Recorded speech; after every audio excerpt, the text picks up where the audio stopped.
یہ پیغمبر جو ہم وقتاً فوقتاً بھیجتے رہے ہیں، ان میں سے ہم نے بعض کو بعض پر فضیلت دی ہے۔ بعض ایسے ہیں جن سے اللہ نے گفتگو کی، اور بعض کے دوسرے امور میں مرتبے بلند کیے۔ اور عیسیٰ ابن مریم کو ہم نے کھلی ہوئی نشانیاں عطا کی اور روح القدس سے ان کو مدد دی۔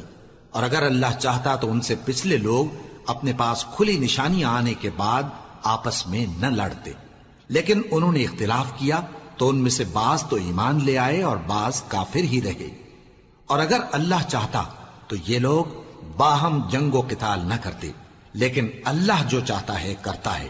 اے ایمان والو، جو مال ہم نے تم کو دیا ہے اس میں سے اس دن کے آنے سے پہلے پہلے خرچ کر لو جس میں نہ اعمال کا سودا ہو اور نہ دوستی اور سفارش ہو سکے، اور کفر کرنے والے لوگ ظالم ہیں۔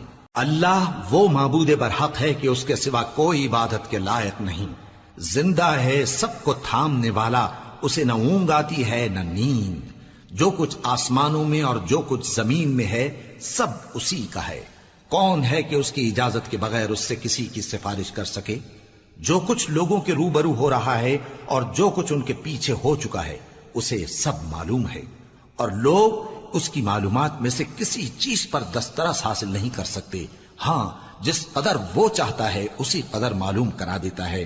اس کی بادشاہی اور علم آسمان اور زمین سب پر حاوی ہے، اور اسے ان کی حفاظت کچھ بھی دشوار نہیں۔ وہ بڑا عالی رتبہ ہے، جلیل القدر ہے۔ دین اسلام میں کوئی زبردستی نہیں ہے، ہدایت صاف طور پر ظاہر اور گمراہی سے الگ ہو چکی ہے۔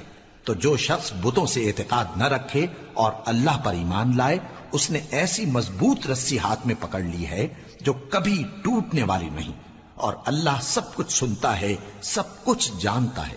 جو لوگ ایمان لائے ہیں ان کا دوست اللہ ہے کہ اندھیرے سے نکال کر روشنی میں لے جاتا ہے، اور جو کافر ہیں ان کے دوست شیطان ہیں کہ ان کو روشنی سے نکال کر اندھیرے میں لے جاتے ہیں۔ یہی لوگ اہل دوزخ ہیں کہ اس میں ہمیشہ رہیں گے۔ بھلا تم نے اس شخص کو نہیں دیکھا جو اس غرور کے سبب سے کہ اللہ نے اس کو سلطنت بخشی تھی، ابراہیم سے اپنے پروردگار کے بارے میں جھگڑنے لگا؟ جب ابراہیم نے کہا میرا پروردگار تو وہ ہے جو زندگی دیتا ہے اور موت دیتا ہے، وہ بولا کہ زندگی اور موت تو میں بھی دے سکتا ہوں۔ ابراہیم نے کہا کہ اللہ تو سورج کو مشرق سے نکالتا ہے، آپ اسے مغرب سے نکال دیجئے۔ یہ سن کر وہ کافر ہکا بکا رہ گیا، اور اللہ بے انصافوں کو ہدایت نہیں دیا کرتا۔ یا اسی طرح اس شخص کو نہیں دیکھا جس کا ایک بستی پر جو اپنی چھتوں پر گری پڑی تھی گزر ہوا، تو اس نے کہا کہ اللہ اس کے باشندوں کو مرنے کے بعد کیوں کر زندہ کرے گا؟ تو اللہ نے اس کی روح قبض کر لی اور 100 برس تک اس کو مردہ رکھا۔ پھر اس کو جلا اٹھایا اور پوچھا تم کتنا عرصہ مرے پڑے رہے ہو؟ اس نے جواب دیا کہ 1 دن یا اس سے بھی کم۔ اللہ نے فرمایا نہیں، بلکہ 100 برس مرے رہے ہو، اور اپنے کھانے پینے کی چیزوں کو دیکھو کہ اتنی مدت میں مطلق سڑی بسی نہیں، اور اپنے گدھے کو بھی دیکھو جو مرا پڑا ہے۔ غرض ان باتوں سے یہ ہے کہ ہم تم کو لوگوں کے لیے اپنی قدرت کی نشانی بنائیں۔ اور ہاں، گدھے کی ہڈیوں کو دیکھو کہ ہم ان کو کس طرح جوڑے دیتے اور ان پر کس طرح گوشت پوست چڑھائے دیتے ہیں۔ جب یہ واقعات اس کے مشاہدے میں آئے تو بول اٹھا کہ میں یقین کرتا ہوں کہ اللہ ہر چیز پر قادر ہے۔ اور جب ابراہیم نے اللہ سے عرض کیا کہ اے پروردگار مجھے دکھا کہ تو مردوں کو کیوں کر زندہ کرے گا، اللہ نے فرمایا کیا تم نے اس بات کا یقین نہیں کیا؟ انہوں نے کہا کیوں نہیں، لیکن میں دیکھنا اس لیے چاہتا ہوں کہ میرا دل اطمینان کامل حاصل کر لے۔ فرمایا کہ 4 پرندے لے لو، پھر ان کو اپنے سے ہلا لو اور ان کے ٹکڑے ٹکڑے کر دو، پھر ان کا ایک ایک ٹکڑا ہر ایک پہاڑ پر رکھ دو، پھر ان کو بلاؤ تو وہ تمہارے پاس دوڑتے چلے آئیں گے، اور جان رکھو کہ اللہ غالب ہے، صاحب حکمت ہے۔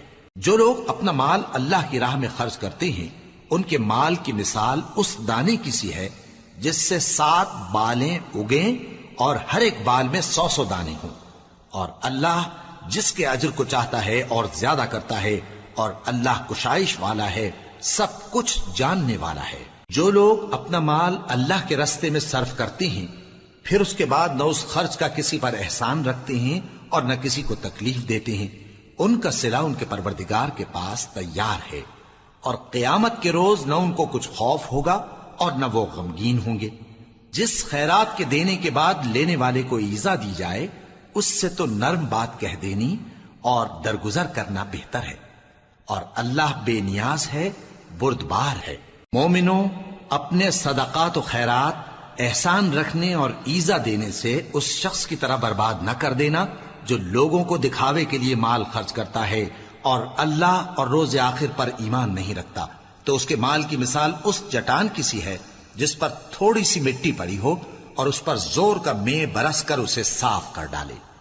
اسی طرح یہ ریاکار لوگ اپنے اعمال کا کچھ بھی صلہ حاصل نہیں کر سکیں گے، اور اللہ ایسے ناشکروں کو ہدایت نہیں دیا کرتا۔ اور جو لوگ اللہ کی خوشنودی حاصل کرنے کے لیے اور خلوص نیت سے اپنا مال خرچ کرتے ہیں، ان کی مثال ایک باغ کی سی ہے جو اونچی جگہ پر واقع ہو، جب اس پر زور کا مے پڑے تو دگنا پھل لائے، پھر اگر مے نہ بھی پڑے تو خیر پھوار ہی صحیح، اور اللہ تمہارے کاموں کو دیکھ رہا ہے۔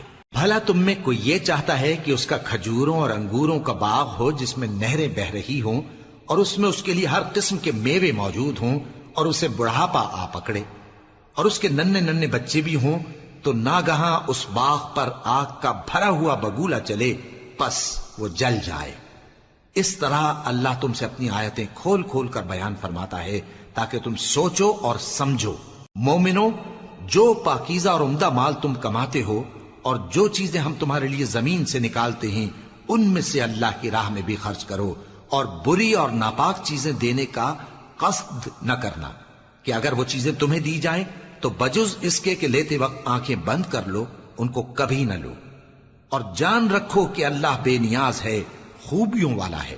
شیطان تمہیں تنگ دستی کا خوف دلاتا اور بے حیائی کے کام کرنے کو کہتا ہے، اور اللہ تم سے اپنی بخشش اور رحمت کا وعدہ کرتا ہے، اور اللہ کشائش والا ہے، سب کچھ جاننے والا ہے۔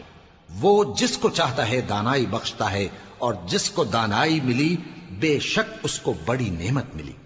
اور نصیحت تو وہی لوگ قبول کرتے ہیں جو عقل مند ہیں، اور تم اللہ کی راہ میں جس طرح کا خرچ کرو یا کوئی نذر مانو، اللہ اس کو جانتا ہے، اور ظالموں کا کوئی مددگار نہ ہوگا۔ اگر تم خیرات ظاہر کر کے دو تو وہ بھی خوب ہے، اور اگر پوشیدہ دو اور دو بھی ضرورت مندوں کو تو یہ تمہارے لیے بہتر ہے، اور اس طرح کا دینا تمہارے گناہوں کو بھی دور کرے گا، اور اللہ کو تمہارے سب کاموں